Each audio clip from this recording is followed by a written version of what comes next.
बिहारमधील दरभंगामध्ये एक अतिशय धक्कादायक घटना घडली आहे। महिलेची जळती चिता पाहून सासरचे लोक पळून गेल्याची घटना समोर आली आहे।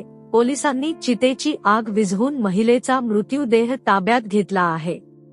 नेमका काय प्रकार घडला पाहूया या व्हिडिओमधून। मृत महिलेचे नाव पिंकी देवी असून वय 22 आहे। ही घटना दरभंगा जिल्ह्यातील बल्हा या गावात घडली आहे। पिंकी देवीचा मृत्यू एका संशयास्पद परिस्थितीमध्ये झाला होता। मृताच्या आई वडिलांना न सांगता सासरच्या लोकांनी रात्रीच अंत्यसंस्कार केले। पोलिसांना याची माहिती मिळाली।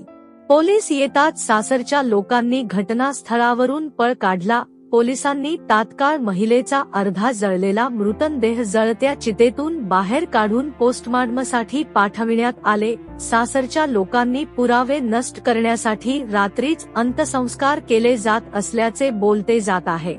मिळालेल्या माहितीनुसार अलिनगर पोलीस स्टेशन हद्दीतील जयंतीपूर येथील रहिवासी राजकुमारी साहनी यांची मुलगी पिंकी देवी हिचा विवाह बिरौल पोलीस स्टेशन हद्दीतील बल्हा गावातील रहिवासी राम आधार मुखिया यांचा मुलगा मणिकांत मुखिया याच्याशी 2 वर्षांपूर्वी झाला होता।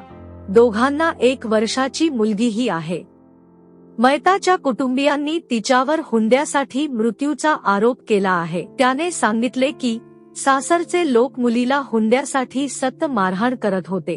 हुंड्यासाठी ही हत्या करण्यात आली आहे। मृत पिंकीच्या कुटुंबियांचे म्हणणे आहे की त्यांना स्थानिक लोकांकडून माहिती मिळाली की त्यांच्या सासरच्या लोकांनी त्यांच्या मुलीचा खून करून मृतदेह जाळण्यासाठी गेला होता।